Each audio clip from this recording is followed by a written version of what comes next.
Welcome to Tenor Tech, where I solve the problems you didn't even know you had. You begin by verifying PHP and where it runs.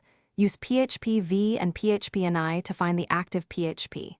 Ini, because CLI and Apache can differ. Once located, make a quick decision. Install the distro package apt install PHP Mysqli, or enable the Mysqli extension in PHP. Ini by uncommenting extension equals Mysqli. After that, save changes and prepare to restart the service. Don't delay restarting Apache, Nginx, or the control panel so the change can take effect. Once you've edited PHP, Ini, make sure the extension line matches your OS. Extension equals Mysqli. So on Linux, PHP Mysqli. DLL on Windows.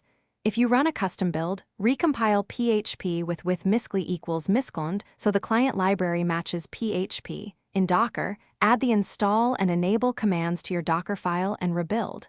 After enabling, check with phpm on the CLI and load a phpinfo page in the browser to confirm Mysqli is listed and the module version matches PHP. After changes, restart your web server or phpfpm and clear caches so the module loads. Then run a small script that calls Mysqli connect and view phpinfo to verify successful loading.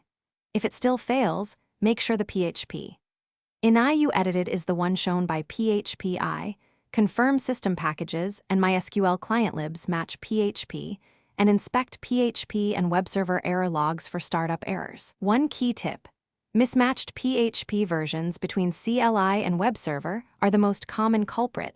Align them first. Thanks for watching. Subscribe to keep your life in tune.